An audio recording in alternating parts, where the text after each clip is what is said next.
Hello, everyone, and welcome back to another episode of the Life Switch podcast, where we are trying to highlight interesting stories from professionals who have made career or job changes or switches.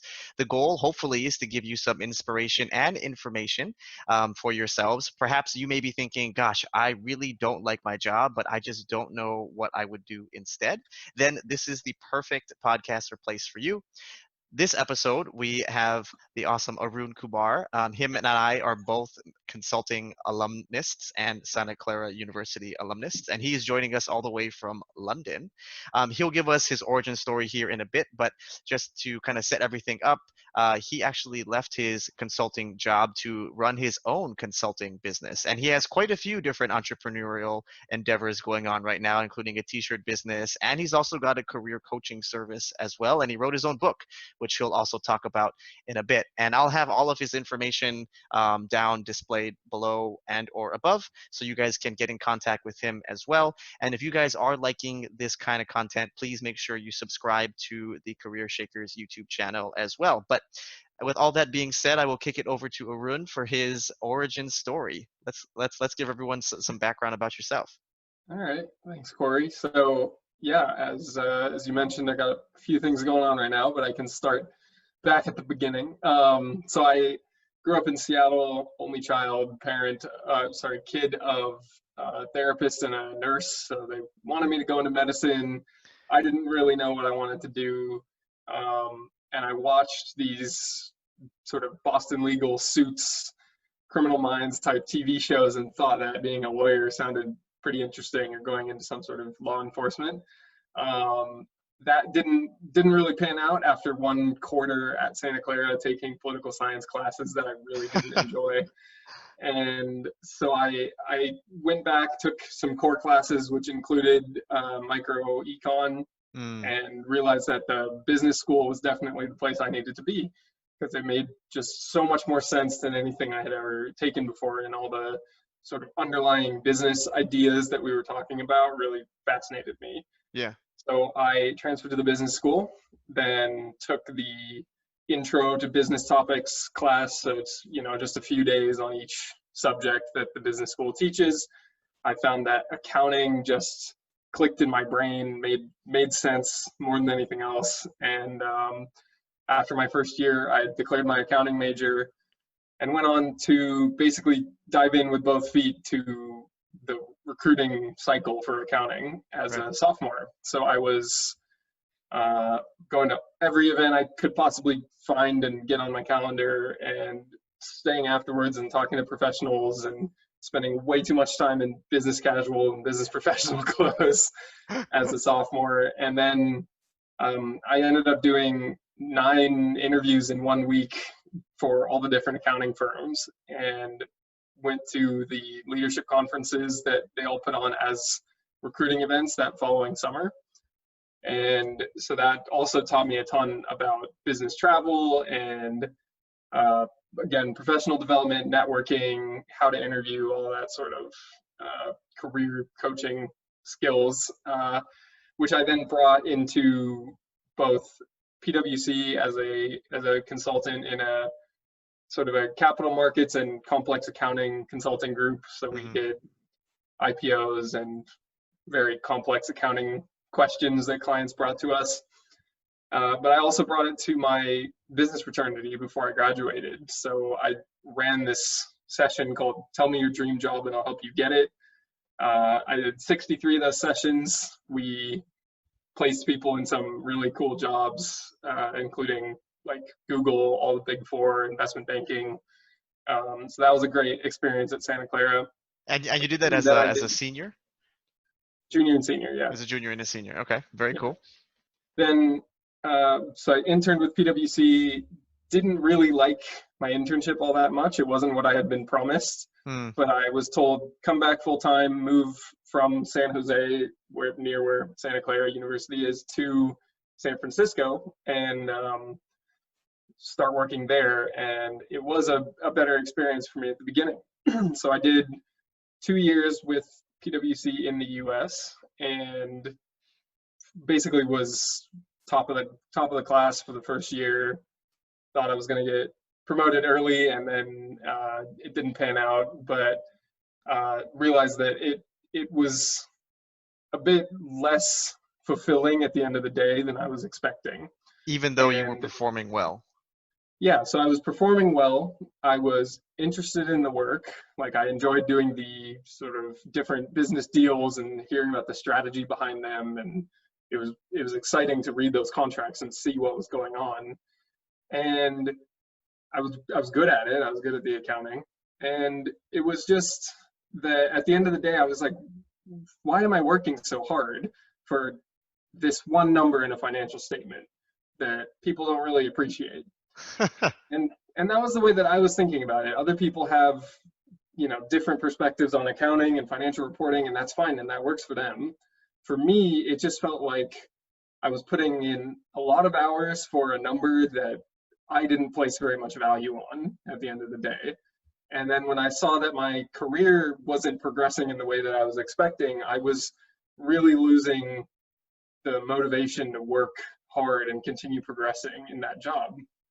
I think this is So, actually, I'm going to interject because I feel like this sure. is a really important point for people who may be listening or your audience as well too, right? Like, I think a lot of us can get in that trap where I'm really good at at X, Y, and Z thing. And so because I'm good at it, I therefore should like it because I'm so good at it and I'm getting recognized or paid, et cetera, et cetera. I know in your case it wasn't as fast as you would like, but in certain cases, right, maybe if for someone who's watching, I'm really good at accounting and I've gotten promoted like every other year. And so therefore I should be happy, right? And then I feel like people get in this trap where it's like, yeah, I'm good at this, I'm just going to keep doing this. So how do you know, how did you recognize like, okay, I'm good at this, but I know that I'm unhappy? Like what was the trigger for you? Like I know you said you were looking at this one line statement on, I don't know, 10K or something, and you realized like Yeah. this is not fulfilling. But if it was someone else, right? Like what is the thought process you had, or like was there a moment? Like how would someone come to the realization that I don't like my job even though I'm good at it? For me, I would say it was sort of gradual. It was that Mm, it wasn't just like a moment that I realized all of a sudden how unfulfilled I was, but it was that I created my own career coaching program in my first year at PwC when I was still really bought into it and enjoying it and excited to be spending a long time in my career there. And my program had four pillars to your sort of ideal job and or career. okay. And it's that you're interested in the work, you're good at the work earns you a life that you want, and that you care about the impact of your work. Hmm. So those are the four. I made that up in 2018, and all of this sentiment was coming around more in 2019. And so then I was thinking, you know, I was supposed to have designed this perfectly for myself.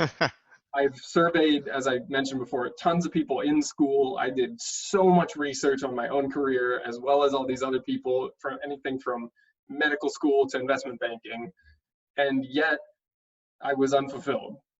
So I was clearly doing something wrong. So I had to dig much deeper into my own program and say, what am I missing here? And the way I had stated that last criteria before of you care about the impact of your work was more like you're making an impact. But then I realized in every job, or in almost every job, you're making an impact. Every job is designed to make an impact. There's a job description that's supposed to serve the company. But did I care about that impact? That was the thing that I didn't consider before in the first iteration of my career coaching program. Hmm. And when I looked at it, I thought to myself, I'm writing this 40-page accounting memo on a merger between two portfolio companies of a private equity firm that is not reported anywhere but to their lenders. So really, two people are going to read this financial statement. No one is going to read this memo ever again. And yet I've spent 2 full weeks of my life writing it and rewriting it and rewriting it and digging through all this research. And there are people out there, like the partner and director who I was working for, that really cared about getting the right answer and making sure every angle was considered for this complex accounting conclusion. Uh-huh. but it just wasn't for me. And everyone has a different thing that just lights a fire for them. And for me, as we can get into later, that's the enjoyment and utility of cars. And that's been since Oh. before I can remember that I've cared about cars in this way, and like way before I could drive. And so I mean I've had to take that leap just given the way circumstances have lined up for me to be able to do that. And it was just like it was the perfect time, and I saw that what I was doing did not have that same passion and care about it that other things I started doing at the time was giving me. Okay. And I guess if we wanted to put that in like tangible experience. So let's say I'm watching this and I think I'm a car guy and I have a job that's not related to cars. How would I know that like cars or whatever I'm passionate about, it could be soccer, sports, Yeah, basketball, whatever. How would you know that like, okay, I love this so much that I'm willing to build a career around it? yeah. So I wouldn't use the term love or passion as much. So Mm. I may have just done that. That was wrong. Oh no, it could have been my But interpretation. Yeah. and what I really mean is the question that I ask my coachees, career coachees, is what issues in the world, in society, make you really angry? And so for me, in my book, I go into this a bit more. It's people that don't really care about cars but have to use them and see it as a chore, compared to people like me. And I know there's a lot of people like me out there that I would always choose to commute to work in a car over anything else. Huh. But there's so many people who are forced to commute by car. So for me, this is a societal problem of the future of mobility. This isn't just about modifying cars to go faster or look cooler. This is about making sure that this utility, this tool that we've had for a century or more at this point, is has reached a point where technology is attacking it, and society is as well. That people hate cars, and in a lot of cities, there's a Huh. war against cars and eliminating roads, eliminating parking, and just sort of forcing people into other means of transportation. And that's fine for most people because that's all they use their car for is transportation. But when it's also something that you absolutely love doing, then you have to find an outlet for that still. And so for me in my career, it's not the fact that I love cars that is pushing me towards it. It's the fact that I care so much about my own ability to enjoy my car and other people's ability to transport themselves in whatever way suits them best. That is actually a very interesting way to think about this problem that I think like I've never thought about either. Is reframing it, right? It's not about like what you love or are passionate about, because like I love soccer, right? But I'm not going to be a professional soccer player, no matter like how hard I try or train. Like I can go to the park every single day and practice. I can hire a private coach. Never going to get to play professional soccer. And then so I think like I was coaching someone one time who was like, I love basketball, right? Like I would love to be the general manager of the Golden State Warriors. And I was like, well, I mean, that sounds fantastic, but like statistically, what are the odds of that? Like, how are you going to set Mm, yourself up for that? And this all came because he loves basketball, right?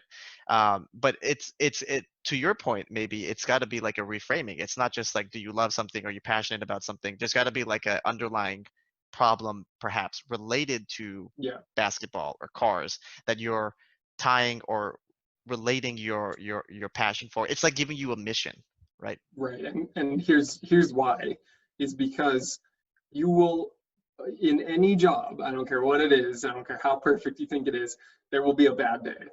Of Someone will course, yeah. piss you off, something will upset you, and you just do not want to be there. You've got 2 hours left of work and it's already 6 p.m. You're really hungry, you're tired, it's a Thursday, you do not want to be there, but you know you have to get the work done. and maybe your boss has been mean to you, you don't really care about your career progression, you're not motivated for your own personal gain. So what's to stop you from just walking out that door and then potentially getting fired the next day? It's that mission that you just said. It's that you care about the impact of your work. And it goes Hmm. beyond just client satisfaction, customer satisfaction. It's what is the problem that you are solving? You might find a customer that'll never be satisfied, but they'll keep buying your product. But what is the problem that you are solving, and do you care about it? And how are you contributing to the solution that is going to serve as your career legacy? And Yeah. that's not a term I use, but it's just like I can't think of a better word than just like what do you really want to accomplish? Hmm. Man, I feel like we haven't even finished your origin story, and we've got so much great information and like tidbits and knowledge chunks that I feel like everyone can already learn from who is thinking about leaving their job or is unhappy at work or thinking about doing a career switch. These are all the different triggers and conversations you need to be having with yourself, and understanding these distinctions may also help guide you in the right way so you don't take the wrong leap or step. And I think one thing that I just want to call out too before we move on, because we have a lot of other great content to go through, is that there's no perfect job. And I think a lot of folks are searching for this like ideal dream job where 100% Monday through Friday, every single hour you're at work is amazing and blissful. I think it's more like an 80-20. Like if you can find a job that 80% of the time you love, you are excited on Monday morning to wake up and go to, but there's always going to be, to a Rude's point, bad parts about your job. There's going to be some repetitive natures of your job. There's going to be certain things that may bother you that you wish didn't have to do anymore. But I think if you can get 80% of it to what you love, 20% of it you're going to have to kind of deal with. You got to figure out what that 20% is. I think that would be like a dream job. All right, cool. Yeah, So why don't we skip a little bit farther ahead? So you were at PwC in US, you moved over to PwC UK or London, and yeah, then as we all covered in the introduction, you no longer work there. So, what are you doing now, and how did you ultimately decide to take that leap? sure. So my main business now is strategy consulting for the automotive aftermarket industry. So that is taking my strategic visionary eye of I use it a lot at PwC of just despite the fact that we were focused on accounting, I would always be looking at why did the company make this decision strategically? What is Mm, in it for them in the long run? Who made this decision? That always fascinated me quite a lot, and I enjoyed thinking through that sort of decision process. Then, as we've already covered, I care a lot about the automotive industry and see the automotive aftermarket as a very interesting industry because people generally start companies in that industry because they are very good engineers. They don't mm. necessarily have a strong business background, nor do they always want to bring in just another suit that is going to tie them up in paperwork and tell them they can't do stuff. And given my appreciation for the industry as a car enthusiast myself, I think I'm perfectly positioned to be both sort of a enabler of the business as well as a support system from a strategic as well as a sort of process implementation angle. Mm. So that's the main business. Then on top of that, as we've talked about before, I have a career coaching business. I wrote a book earlier this year. While I was still at, or sort of as I was leaving PwC, every morning I was writing this book at the same time. And then also my t-shirt business. So we are driven apparel. Um, Driven Apparel, we'll have a link down there below. Please support Arun. The shirts are really clean and nice, and then on the sleeve he has like a yeah, yep, we we are are driven. driven. Yeah. Yeah. So it's just a little t-shirt business I made with a friend of mine from Santa Clara, and we just wanted some clean, simple, sort of car enthusiast, driving enthusiast oriented t-shirts. So we got a line of 7 shirts for sale right now on our website. That's so cool. Okay. And then so what was the culmination of things, or was there one thing that one day you were at work at your employer and you were like, I'm out of here. I'm done. I'm putting in my notice. I'm gonna go do my own thing.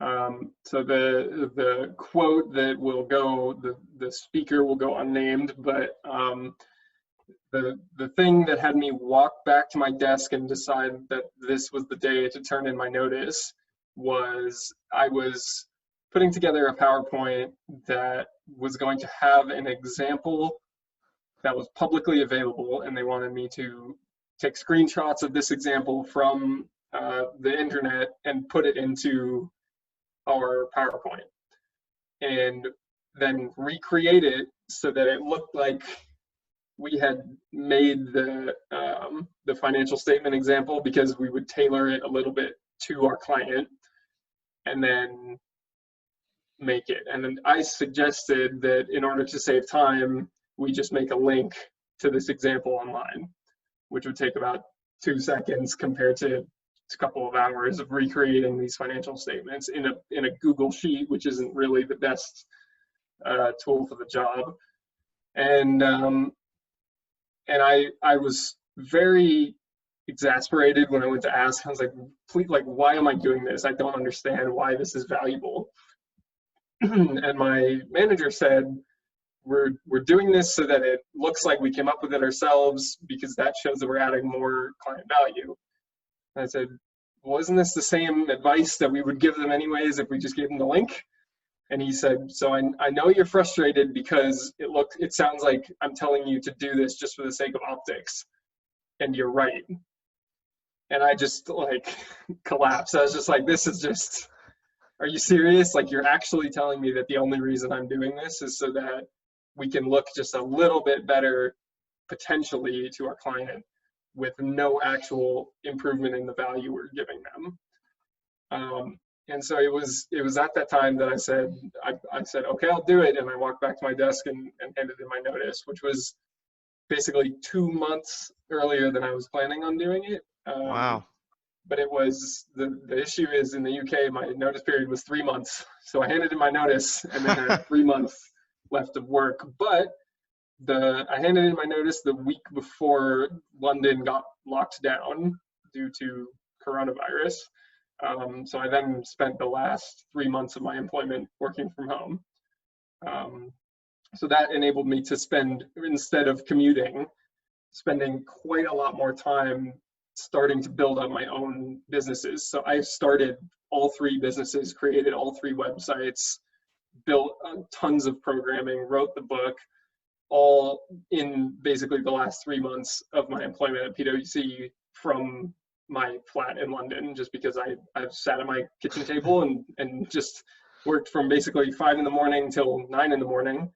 And then from 6 p.m. till 9 p.m., I was on the phone with people in the US, and more writing and more website design, and just really putting in the time that I needed so that I could launch on the day I left, just full steam ahead. He's as everyone can tell, he's very, very disciplined and motivated and driven. So when you put in your notice, did you already have this plan to run your own consulting business or multiple businesses? Or did you put in your notice and then you're like, I'll figure out what I'm going to do afterwards? Because normally when people leave a company, they have a plan or they have another job Right. set up. So what was your plan? Or did you not have one, which could also be helpful for people as well? Well, so I forgot to mention, I already knew from the end of 2019 that I was going to business school. Okay. So I had applied to and gotten into London Business School. The reason I live in London is because I married someone who's currently at London Business School. So I followed her path and applied for the year after. So I'll be starting business school in August of 2020, and I left PwC, or handed in my notice in March, and my plan was to hand in my notice in May. Okay. So that I would have that 3 months, leave PwC, start the MBA like the next week. And I had already started the career coaching business by the time I decided to hand in my notice, and that was because I had this sort of, for me, traumatic experience. Right. Where in February, I had my car up on a lift in London, and it was the first car I had bought over here. I was really excited to have bought it. I'd gotten it 3 months earlier, put about 4,000 miles on it, and then had it up on a lift just for some like underneath the car inspection. And I noticed that the entire thing was made of rust underneath. And I immediately just said, no, this is not roadworthy. This car, I can't believe the engine is actually still in place because pieces of it were chipping off the bottom of the car. Wow. It's that bad. And so then I immediately, went through the train of thought of, okay, I need to get rid of this car very quickly, and I need to then replace it. And at this time, I've just moved to a new country that's a 10-hour flight away. I've spent all my savings on getting out of a car lease in the US, getting married, moving, and then getting ready to go to business school while taking a big pay cut, moving from PwC in the US to the UK. And I just was like, I need another source of income, and I have the time. So I started the career coaching business from February. So that was that bit of sort of traumatic step in that direction. The consulting piece, that sort of did build up as over those 3 months, where it started with, okay, let me just get a pre-MBA internship with another consulting firm. That'll be a way for me to learn best practices, understand sort of the strategic consulting and management consulting angle instead of the accounting world. And I can just, do a 8-week internship and then start it after that. Then it became, well, I could just start it now, and rather than dedicate all that time to another employer, I could just start my own business, because there were so many things that lined up in my favor that just every little like barrier of fear I was able to just sort of push over. And this is been extremely lucky to have the circumstances line up the way they have, and most people will struggle to replicate these circumstances. But it just was, it just was too good to be true, and I had to just say, my time right now is best spent trying to pursue the exact thing that I want to be doing with the rest of my life, as I believe it to be right now. And so all of those things for starting your own business that you have to consider is, do I have enough money lying around to actually forego income for a few months? And then you have to determine, how long do you have? How are you going to sort out your health insurance? How are you going to sort out your monthly payments for whatever they may be? Like, do you have the money to do it? What other sort of work do you need to do? Do you need to have a very secure and safe 9-to-5 sort of safety net that you can work and then do what I was doing of sort of mornings, nights, and weekends, dedicated to your entrepreneurship venture? Yep. And then just do you have the time? Like, do you have kids that you need to think about, or parents living at home, all that kind of stuff that you have to consider as well when you're not going into an office to work. Yeah. And do you have the environment in which you can start to create something? Okay. And so for me, I live in a 1-bedroom apartment in London. I take calls like this one I'm taking now from my bedroom. My bed is right here. Mine And too. and this is a standing desk / dresser that I'm using for my computer.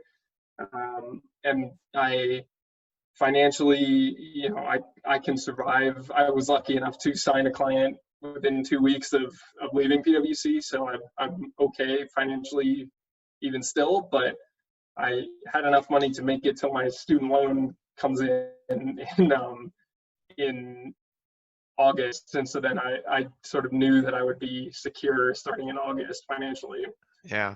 So like life is never perfect in order to make a big decision like this one. And sometimes it works out, but also there's some planning involved. As Arun had mentioned, you got to make sure you can cover your expenses, live minimally, et cetera, et cetera.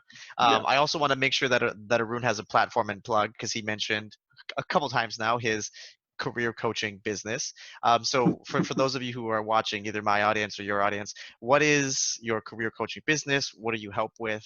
What can people look to gain by working with you or following your blog, etc.? Yeah, so my career coaching business is called Professional Success Coaching. Put that It's down at below. findprofessionalsuccess.com, and I focus on sort of two sets of clients, which are me 1 year ago and me, oh man, 5 or 6 years ago at this point. In college. And so I've already explained both of these circumstances that I was in. One of them was I was in college and didn't know what I wanted to do, and knew I just sort of had to point myself in a direction and go for it. And then the other circumstance that I've found myself in is being in professional services. You can be a bit of a generalist, but you may find that you're in high demand, you're high achieving, but you're really not happy at work, but you don't know where to go. And there's all sorts of options available to you, but none of them look appealing, and you don't have the time to really think about it. So those are my two sets of ideal clients that I work with. Okay. And very similar to Arun's story too. I was also working at a management consulting firm, and I also had like an aha moment as well when I was like, you know what, I'm out of here. Like I also left without a backup plan. I was like, I'm gonna figure it out later. I just know that I'm so unhappy right now that I am just gonna figure it out later on. And for me, my moment was every year we have annual performance reviews where they also go over your new salaries and bonus. And I had worked probably, no lie, between 80 and 90 hours a week plus travel. Obviously I was working on the plane at the same time, but I was literally putting in 80 to 90 hours a week for maybe like 3 months straight. And even before that I was maybe doing like 60 to 70 hours, which in consulting terms is very light and easy. Yeah. And I remember I got like an average performance review, even though like I had basically no life. And then my reward was $3,000 bonus, which was less than like 3% of my salary at the time. So basically I was working 100, like 90-ish hours a week, had no personal life, made all these sacrifices, and then my thank you from my generous employer was less than a 3% bonus and a average performance review. And for me, I was like, well, what is the point of me doing all of this? Like I feel like A, I'm not even healthy anymore. B, I'm so overworked and really stressed. And then this is the thank you that you get. And that was when I was like, I'm done. I'm out of here. Now, one thing that I also want to cover with Arun as well is, okay, so let's say I'm in consulting or I'm a consultant and I'm like, you know what, I'm not happy. I recognize that now. It's time to leave. How do you know, because you were evaluating basically two different options, right? Option A was go work for another consulting firm. And then option B was, should I just do this myself? So if I'm unhappy in consulting and I want to leave, how do I know which of these two I should I should go for? Well, I would start with why are you unhappy? So I've got this brief guide on my career coaching website called "So You Want to Leave the Big Four," and it's How fitting. not directly targeted at people working in the Big Four, even though the title makes it seem that way. But it is directed towards people in public accounting, which I think can be pretty easily extrapolated to the rest of the consulting industry, just Hmm. given the similarities in lifestyle and client service and professional services, etc. Yep.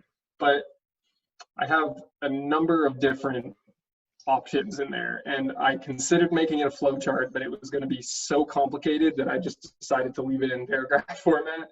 But it's 4 pages of different options for ways you can take your career out of public accounting. And I plan to make this into a book with interviews, but I already know people that have made every single one of those 4 pages worth of career moves out of public accounting. And so basically, you have to decide what it is that you like and what it is you don't like, because each of those different options has its own definition or descriptor for your situation and your sentiment.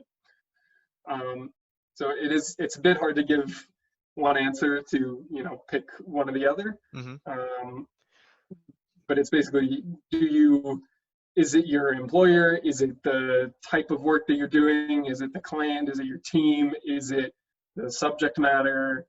Is it that you don't care about it? Is it the pay? So there's all sorts of different reasons that you might be unhappy.